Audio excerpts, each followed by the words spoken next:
My mother-in-law decided to rename my son because she didn't like the name we chose, so I kicked her out of our house, and now she is furious. My husband, 34 male, and I, 31 female, recently had our first child, a son we named Elijah. We put a lot of thought into his name, we loved the meaning, and it just felt right. My mother-in-law, 62 female, had no strong opinions about it at first. She didn't gush over it, but she also didn't object. Or so we thought. The first time she met Elijah at the hospital, she looked at him and said, "Oh little David, you're so perfect." I thought I misheard her, so I ignored it. But then she said it again. I asked her, "Who's David?" And she just smiled and said, "Oh, it just suits him better."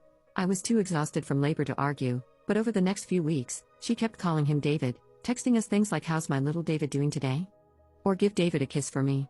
I told her, firmly, that his name is Elijah. She laughed and said, "Oh, I know. But I think he just feels like a David." Neither my husband nor I know anyone named David. It's not a family name. There's no sentimental reason behind it. It's just a completely random name she decided to call my child, despite us telling her not to. At first, we tried to let it go, hoping she'd stop if we ignored it. But it only got worse. When we video called her, she'd coo at him saying, "Grandma loves you, David." She even started knitting a baby blanket with the name David embroidered on it. The final straw was when she came over for a family dinner and kept referring to him as David in front of everyone. My sister-in-law asked, "Wait. Why do you keep calling him David?" And my mother-in-law just laughed and said, "Because that's his name to me." That's when I lost it. I said, "No, his name is Elijah, and if you can't respect that, you don't need to be here." She rolled her eyes and tried to wave me off, but I wasn't having it. I told her to leave. She looked shocked, but she left without much of a fight.